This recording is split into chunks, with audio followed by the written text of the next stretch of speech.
कि अगर जिसका जेब कटा, अगर इसने कोई आवाज की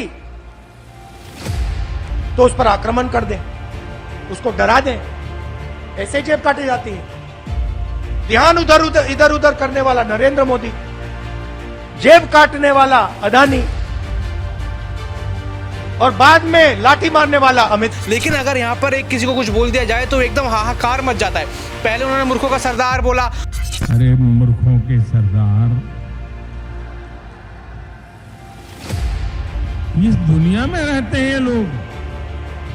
कांग्रेस के नेताओं को अपने देश की उपलब्धियां न देखने की मानसिक बीमारी हो गई है। बीजेपी की तरफ से हुई है। यहाँ पर सबसे पहले यहाँ पे प्रधानमंत्री नरेंद्र मोदी को उसके ऊपर संज्ञान लेना चाहिए, उनको यहाँ पर माफी मांगनी चाहिए। उसके बाद पूरी भाजपा को यहाँ पर माफी मांगनी चाहिए।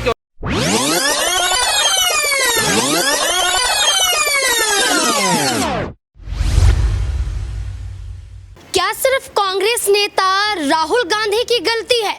क्या देश के प्रधानमंत्री नरेंद्र मोदी दूध के धुले हुए हैं? नमस्कार, कहा सुनी देख रहे हैं आप, मैं हूं आपके साथ नाज़मीन खान। राहुल गांधी का एक बयान और बड़ा विवाद छिड़ जाता है। राहुल गांधी के खिलाफ चुनाव आयोग भी सक्रिय हो जाता है और अचानक से राहुल गांधी को कारण बताओ नोटिस भी जारी कर दिया जाता है।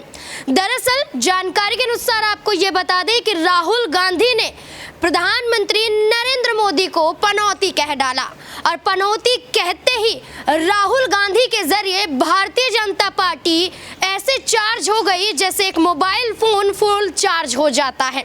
ऐसे में देखा जाए तो तमाम भारतीय जनता पार्टी के नेता, तमाम भारतीय जनता पार्टी के मंत्री राहुल गांधी के खिलाफ चुनाव आयोग तक पहुंच जाते हैं और चुनाव आयोग में शिकायत करने की बात करते हैं।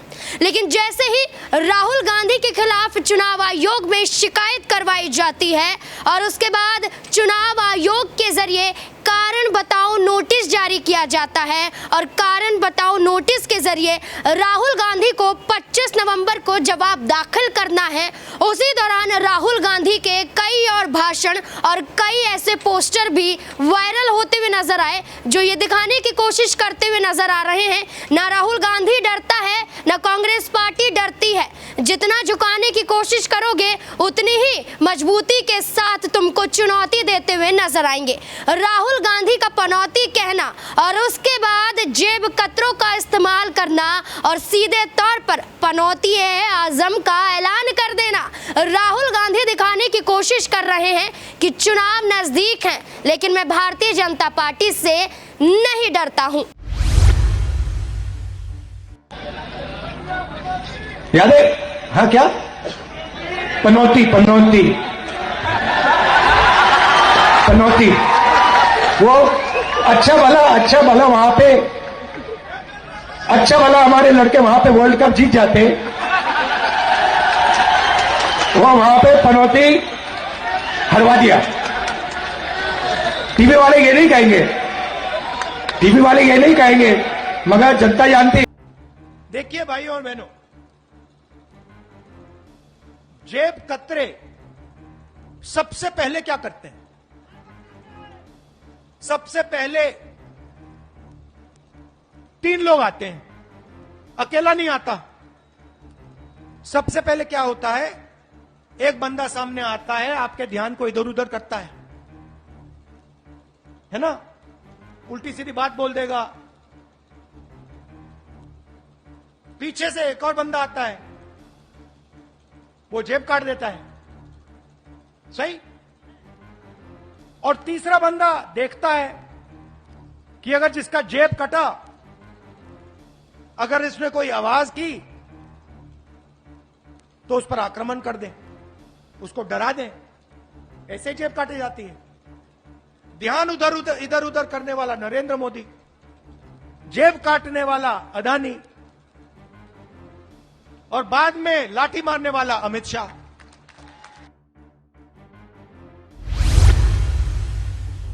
राहुल गांधी ने देश के प्रधानमंत्री को पहले पनौती कहा, उसके बाद जेब कतरों से संबोधित करते हुए नजर आए। यहां पर राहुल गांधी के खिलाफ चुनाव आयोग ने भी संज्ञान लिया, कारण बताओ नोटिस जारी कर दिया। 25 नवंबर को उसका जवाब भी देना है। लेकिन जब से कारण बताओ नोटिस जारी किया गया है, तब से लेकर अब तक कांग्रेस पार्टी और भी ज्यादा इस पनौती शब्द का इस्तेमाल करती हुई नजर आ रही है। संजय राउत हो, सुप्रिया सुले हो या फिर मल्लिकार्जुन खड़गे, तमाम लोगों ने पनौती का इस्तेमाल किया और सीधे सीधे तौर पर एक पोस्टर भी जारी किया गया है, जिसमें यह कहा गया है कि देश में एक बड़ा पनौती है। क्या कांग्रेस पार्टी और राहुल गांधी अब ये जानबूझकर कर रहे हैं कि सीधे सीधे तौर पर अब देश के प्रधानमंत्री पर अब हमला बोला जा रहा है? जी हाँ, लगातार यहाँ पर देश के प्रधानमंत्री पर यहाँ पर हमला बोला जा रहा है। कभी उनको पनौती कहा जाता है तो कभी जेब कतरा, इन सब का शब्द का इस्तेमाल किया जाता है। यानी यहाँ पर आप देख सकते हैं कि भारत की राजनीति कुछ इस तरीके से खो चुकी है, जहाँ पर मर्यादा, समाज, संस्कृति की बात की जाती थी। आप लेट 90s में देखेंगे कि लोग पहले भी एक दूसरे का विरोध करते थे, यहाँ पर अब भी विरोध करते हैं, लेकिन वो विरोध करने की भाषा शैली बदलती जा रही है। हमने देखा पहले कि जब यहाँ पर संसद में बीजेपी की भी सरकार थी, यहाँ पर कांग्रेस की भी सरकार थी, विपक्ष में सभी लोग बैठते हैं, लेकिन भाषा शैली क्या थी, वहां पर जब विरोध भी एक दूसरे का करते थे, एक अच्छी भाषा शैली होती थी और उसके बाद एक दूसरे की तारीफ भी लोग यहां पर करते हुए नजर आते थे। उसके बाद की संसद में अपना अच्छा बयान दिया, लेकिन अगर यहां पर एक किसी को कुछ बोल दिया जाए तो एकदम हाहाकार मच जाता है। पहले उन्होंने मूर्खों का सरदार बोला, तो उसके बाद लगातार आप देख रहे हैं कि हमले यहां पर हो रहे हैं यहाँ पर राहुल गांधी के ऊपर, और उसके बाद हमने देखा राहुल गांधी उनके ऊपर लगातार हमले कर रहे हैं। तो कहीं ना कहीं चुनाव आयोग को इस बीच देखना चाहिए कि यहाँ पर नेता रंग में भंग न डाले, क्योंकि लोकतंत्र का महापर्व है। लोग यहाँ पर वोट देने आते हैं अपने नेताओं को, कई लोग अपना आदर्श मान लेते हैं। अगर उनके आदर्श ही ऐसे होंगे तो आखिर जनता के बीच क्या मैसेज पहुंचेगा कि हमारे नेता ये भाषा का इस्तेमाल करते हैं, तो चलो हम भी इस भाषा का इस्तेमाल करेंगे, थोड़ा कूल लगेगा, थोड़ा अच्छा लगेगा। कि वो कहीं सभाओं में जाएंगे, कहीं वो अपने फैमिली फंक्शन में जाएंगे, तो अगर वो इस तरह की भाषा बोलेंगे तो आप देख सकते हैं कि क्या इफेक्ट यहाँ पर मतदाताओं के ऊपर पड़ता है। और वही इफेक्ट यहाँ पर जब रिजल्ट आते हैं तो पड़ता है। और फिर आप ईवीएम की बात करते हैं कि ईवीएम गड़बड़ी हो गई। अब आप शब्दों की गड़बड़ी करेंगे तो ईवीएम की गड़बड़ी नहीं, वो बल्कि आपके शब्दों की गड़बड़ी, आपके वोटों में गड़बड़ी कर रहा है। इस बात का जरा आपको ध्यान रखना होगा। यहाँ पर राहुल गांधी को संयम बना के रखना होगा। पहले भी वो इन मामलों में फंस चुके हैं, आपत्तिजनक टिप्पणी करने में। मोदी सरनेम का मामला हो, वो पहले भी भुगत चुके हैं कि बड़बोलापन उनके ऊपर भारी पड़ा है, लेकिन फिर भी वो यहाँ पर बात नहीं मान रहे। लगातार ऐसे शब्द वो बोलते हुए नजर आ रहे हैं। राहुल गांधी के खिलाफ भारतीय जनता पार्टी भी उतनी ही ज्यादा एक्टिव हो गई है जितनी ज्यादा राहुल गांधी होते हुए नजर आ रहे हैं। राहुल गांधी ने पहले पनौती शब्द का इस्तेमाल किया, फिर राहुल गांधी ने एक जनसभा को संबोधित करते हुए ये कहा कि देश के प्रधानमंत्री यहाँ पर लोगों की जेब काटते हैं। सीधे सीधे तौर पर कह दिया कि देश में 3 जेब कतरे हैं।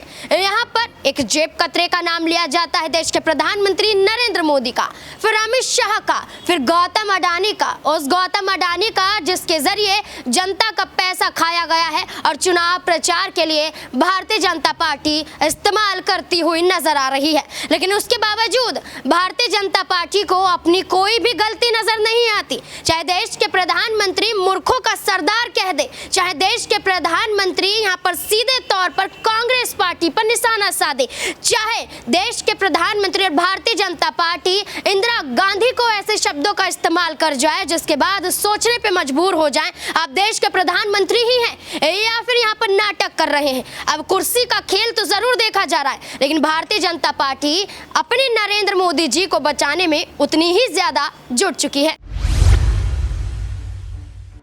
मैंने सुना कल एक महाज्ञानी कांग्रेस के कह रहे थे कि भारत के पास, यहां के सब लोगों के पास made in China mobile phone होता है। एक महाज्ञानी कांग्रेस के कह रहे थे कि आप सबके पास made in China mobile phone होता है। अरे मूर्खों के सरदार, किस दुनिया में रहते हैं ये लोग? कांग्रेस के नेताओं को अपने देश की उपलब्धियां न देखने की मानसिक बीमारी हो गई है। पता नहीं विदेश के वो कौन से चश्मे पहने हैं कि उनको देश की स्थिति का पता ही नहीं दिखता है। आज भारत दुनिया में सच्चाई क्या है? आज भारत दुनिया में मोबाइल फोन का दूसरा सबसे बड़ा निर्माता है। जब कांग्रेस केंद्र सरकार में थी तो भारत में हर साल 20,000 करोड़ रुपए से भी कम के मोबाइल फोन बना करते थे। आज भारत में 3.5 लाख करोड़ रुपए से ज्यादा के मोबाइल बना करते हैं। जब जब भी मोदी जी के लिए अपमानजनक शब्दों का प्रयोग कांग्रेस ने किया, देश की जनता ने, कोई भी राज्य हो, इसका जवाब दिया है। मुझे भरोसा है कि मोदी जी के लिए अपशब्दों का प्रयोग जो राजस्थान में किया गया है, मतदान में राजस्थान की जनता इसका जरूर जवाब देगी।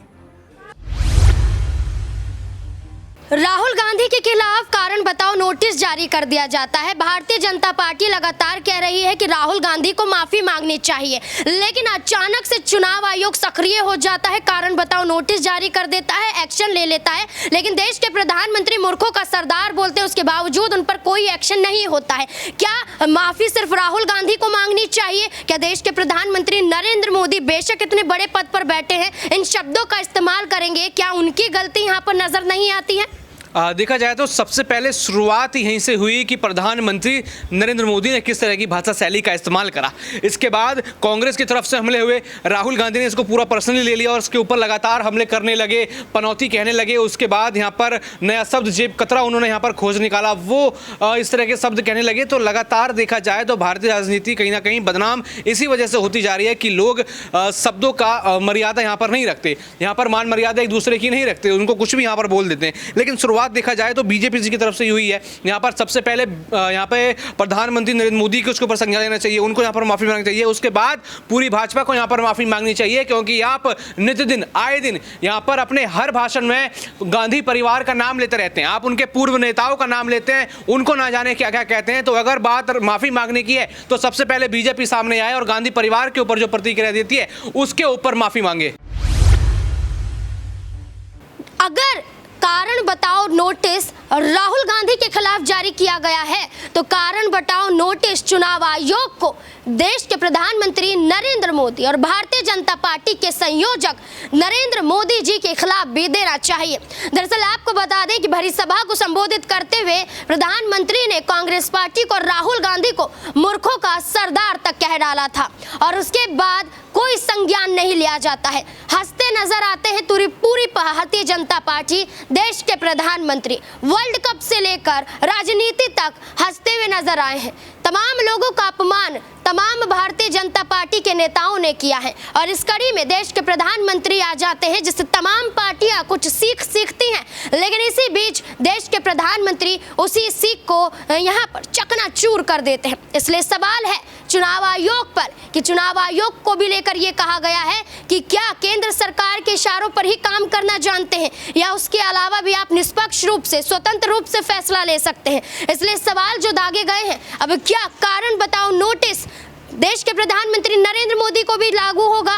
क्या यहाँ पर माफी राहुल गांधी को मांगनी चाहिए? क्या माफी यहाँ पर सीधे सीधे तौर पर प्रधानमंत्री को नहीं माननी चाहिए? क्या भारतीय जनता पार्टी के तमाम लोगों को नहीं मांगनी चाहिए? ये तमाम विपक्षी पार्टियों की मांग है। यहाँ पर यही मुद्दा उठाया गया, राहुल गांधी का मुद्दा फिर से गर्मा गया और राहुल गांधी के जरिए देश के प्रधानमंत्री का नाम चर्चाओं में आ गया। अब माफी मांगो अभियान कांग्रेस की तरफ से भी चलाया जा रहा है, क्या इसमें कोई बड़ा कदम देखा जाएगा? इस पूरे मुद्दे को लेकर आप क्या सोचते हैं? क्या इतना बड़ा मामला था जितना बड़ा मामला बनाया गया और उसके बाद यहाँ पर भारतीय जनता पार्टी अपनी गलती नहीं देख रही है, लेकिन कांग्रेस पार्टी पर ठीकरा फोड़ती हुई जरूर नजर आ रही है। इस मुद्दे को लेकर इस बयान के जरिए आपको क्या लगता है, कमेंट बॉक्स में जरूर बताएं। आज के इस कार्यक्रम में बस इतना ही, फिर मुलाकात होगी एक नए विषय के साथ, एक नए विवाद के साथ और एक नए बयान के साथ। चाहे वो बयान यहाँ पर आपको अच्छे रूप में देखा जाए या वो बयान एक बड़ा विवाद बन जाए, लेकिन आप तक जरूर पहुंचाया जाएगा। इस मुद्दे को लेकर अपनी राय जरूर रखिएगा। इस कार्यक्रम को लेकर आप क्या सोचते हैं उसके बारे में भी बताइएगा और देखते रहिएगा SPN9 न्यूज़। धन्यवाद।